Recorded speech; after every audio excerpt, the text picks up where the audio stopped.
मैं मानस Mishra, the news ocean का managing director, आपके लिए एक ऐसी पत्रिका पहली बार आई है जो सिर्फ सच दिखाएगी। कृषि कानूनों पर मचा है घमासान, हो रही हैं मनगढ़ंत बातें। मैं अंकित मिश्रा, पढ़िए मेरा आर्टिकल इस मैगजीन में फैक्ट के साथ। यूपीएससी के एस्पायरेंट समझे हर मुद्दों को गहराई में जाकर के। इस नए लेख में आपको मिलेगा नए संसद भवन के निर्माण से संबंधित सारी जानकारी।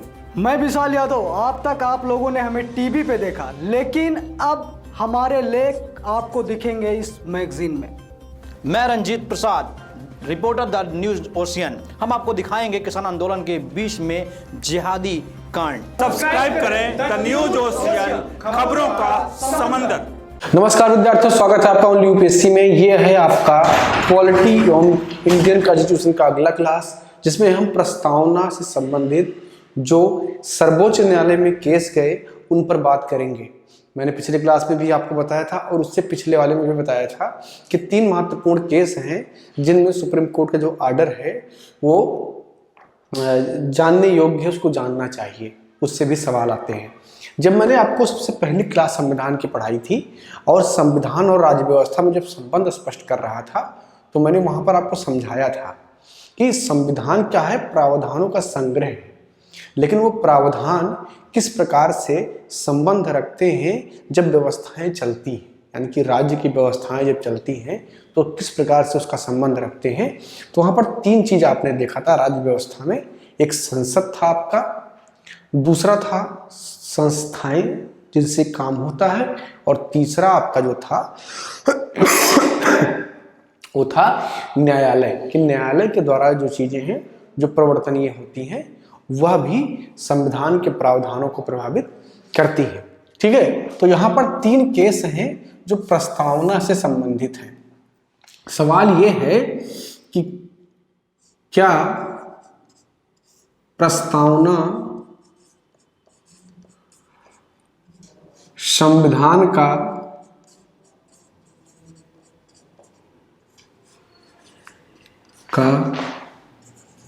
भाग है या नहीं है। जो भी है उसके स्पष्टीकरण का सवाल है। 3 जो है केस इसमें हुए। एक केस है बेरुबारी केस 1960। दूसरा केस है केशवानंद भारती बनाम भारत सरकार।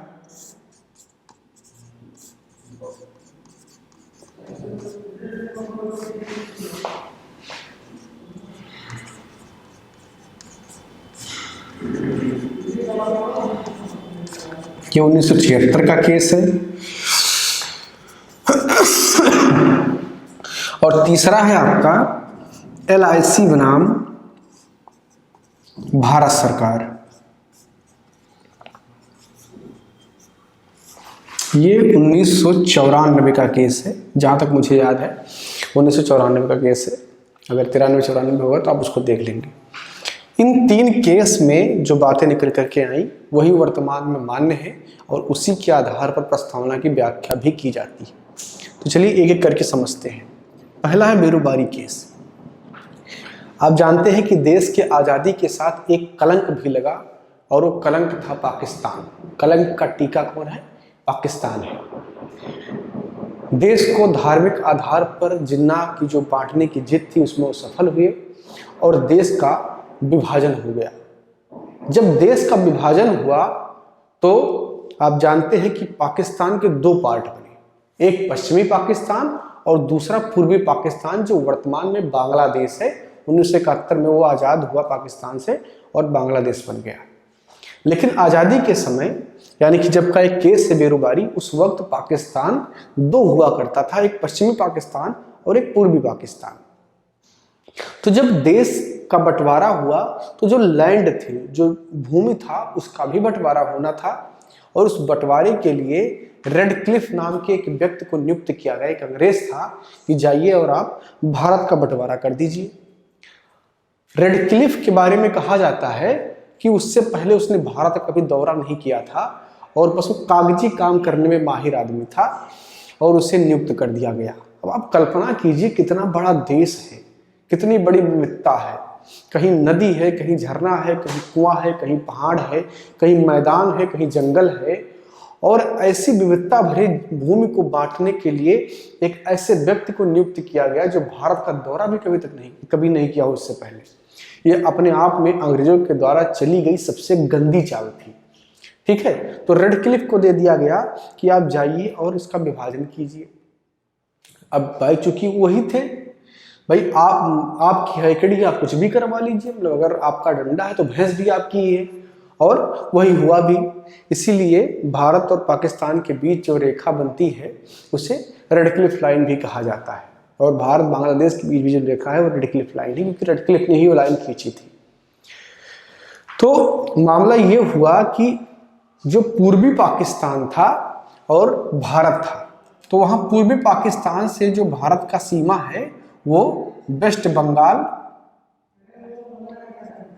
यानी कि जिसे आप पश्चिम बंगाल कहते हैं, और इधर आपका पूर्वी पाकिस्तान था।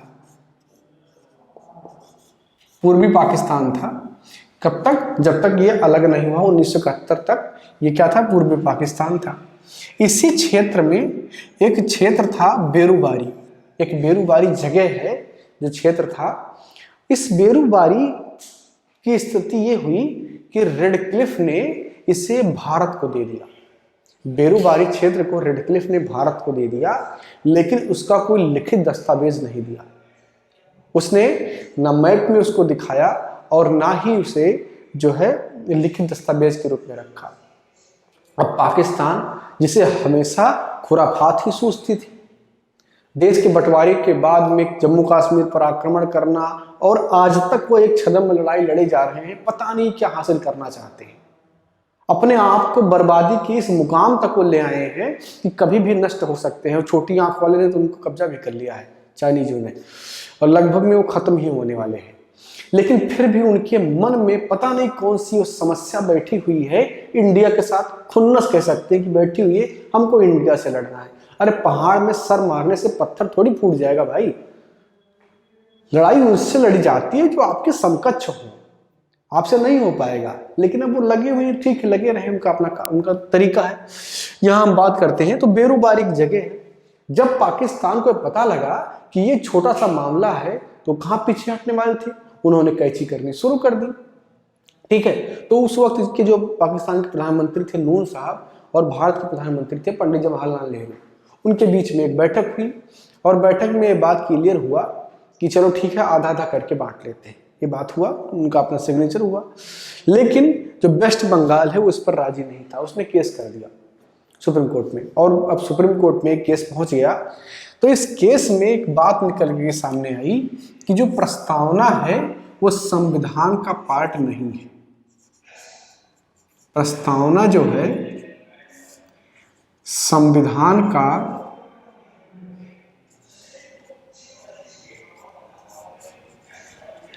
भाग नहीं है।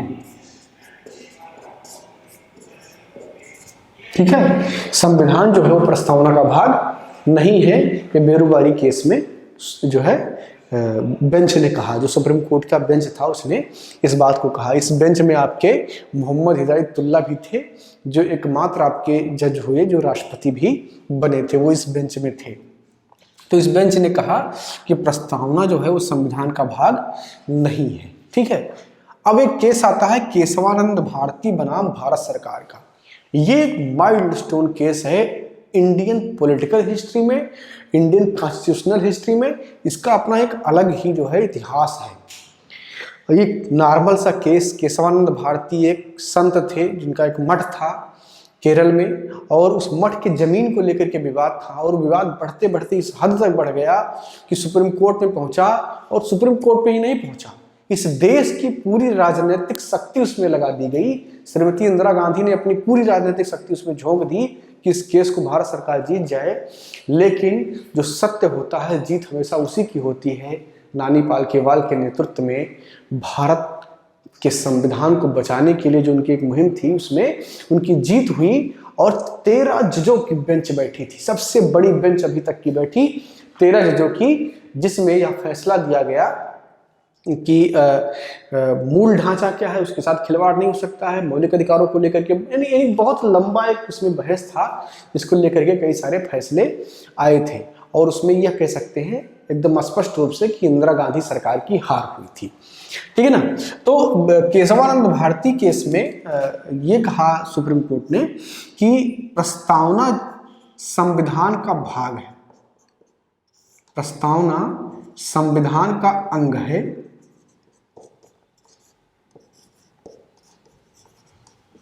प्रस्तावना संविधान का अंग है। और यह भी कहा कि जब आप संविधान का अध्ययन कर रहे हो तो इस बात का ध्यान रखें कि प्रस्तावना उसका अंग है और उसे आप कंसीडर करें, ठीक है ना। तो ये जो केशवानंद भारती केस है उसमें इस बात को स्पष्ट तौर पर माना गया और ये वर्तमान में मान्य भी है, इसे कंसीडर भी किया जाता है। इसके अलावा एक केस हुआ LIC का भारत सरकार के साथ, इसमें पुनः सुप्रीम कोर्ट ने दोहराया कि प्रस्तावना क्या है, संविधान का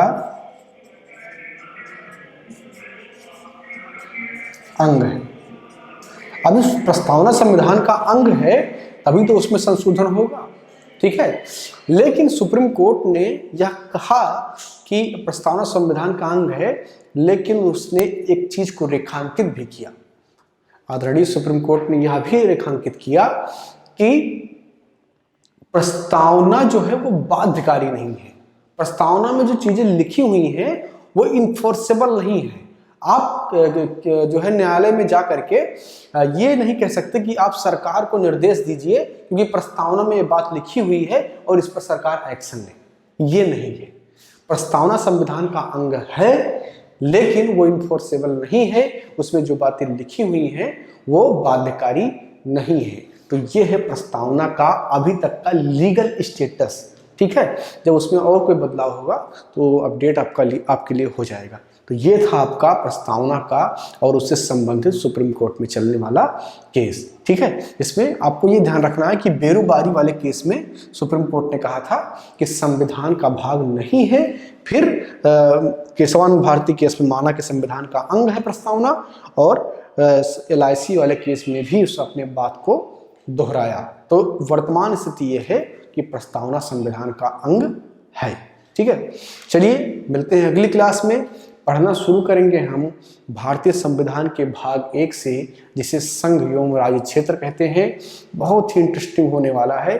और उसके बाद में फिर नागरिकता, उसमें CAA का किस तरीके से रोल है, CAA NRC क्या है, वो सब आएगा, एकदम जम के पढ़ेंगे।